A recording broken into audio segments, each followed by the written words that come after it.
Hey guys, welcome into another YouTube video.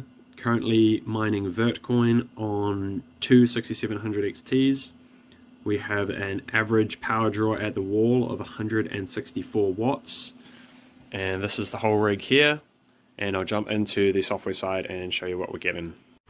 Alright guys, we're in the software side of things now, and you can see the hash rate I'm getting is around 731 kilohash per GPU. And we're using around 61 watts in the software. These are the overclock settings as shown. Went for 1200 core clock. Bumping it up did not increase hash rate anymore, but dropping it down did decrease hash rate. So we balanced that 1200 and then got all the millivolt settings down as low as we could from there. Yeah, looking at the stats, the hash rate that we're getting, it's fairly solid, fairly stable, unlike some other algorithms. So it's been running solid in here. Yeah, you can see it barely varies at all. Like the third decimal place, or the third number after the decimal place, is the only one that changes. So yeah, super stable, solid algorithm. Doesn't fluctuate like Flux does. It does fluctuate a little bit, but like, you know, very little, like 1 or 2 kilohash at the most, which is a very small percentage. You can see we've got one rejected or invalid share.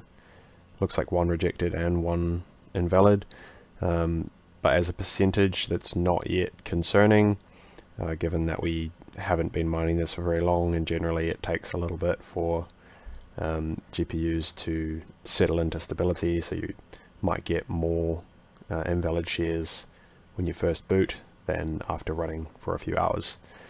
That said, we've had this up for 1 hour and 12 minutes, and yeah, we'll bring in the numbers now. So that 164 watts at the wall, subtract the 17 watts for the system, gives us 147 watts that the two GPUs are using. Divide it by 2, 73.5 watts is how much each 6700 XT is using. So we're getting 731 kilohash for 73.5 watts. That gives us an efficiency of 9.945, which is almost 10. You can see the efficiency of the 6600s was a bit better, just over 10. And yeah, our overclocks are here again. Comparing that on a chart, so I've managed to find just as much numbers as I could online. Some of them I just couldn't find, like what to mine didn't have them, hashrate.ino didn't have them, and also Minerstat didn't have them. They just don't have these cards. So yeah, I didn't really have any numbers to reference for these ones, but you can kind of get a general gauge of it anyway.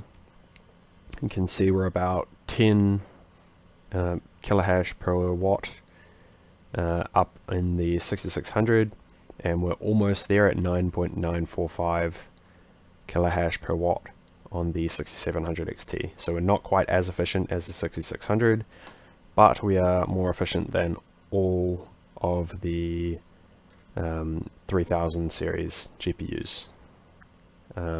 Yeah. Also, you'll see these ones, these numbers aren't highlighted in blue. That means I did not test these numbers.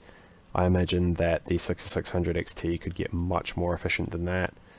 In fact, for all these, we're using less wattage than we would otherwise use on Ethereum, which I use 54 watts on Ethereum.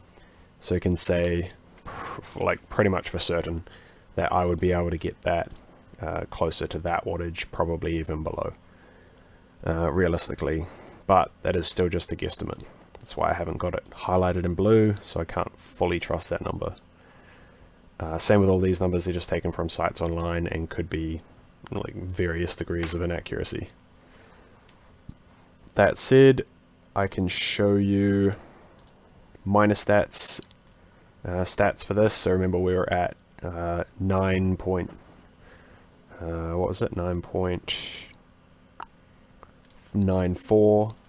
kilohash per watt So divide that by 1,000, so it would be 9.94. Presumably, because this is rounded down to 0.009, it would round up to 0.01 if it were higher than what we're getting. So the 6700 XT, what it's actually getting, what I'm getting with it, is better than every single GPU on this list. Hence, what I'm getting with it on the 6600 is even better than that again, so better than everything on this list. More efficient, that is, than everything on this list.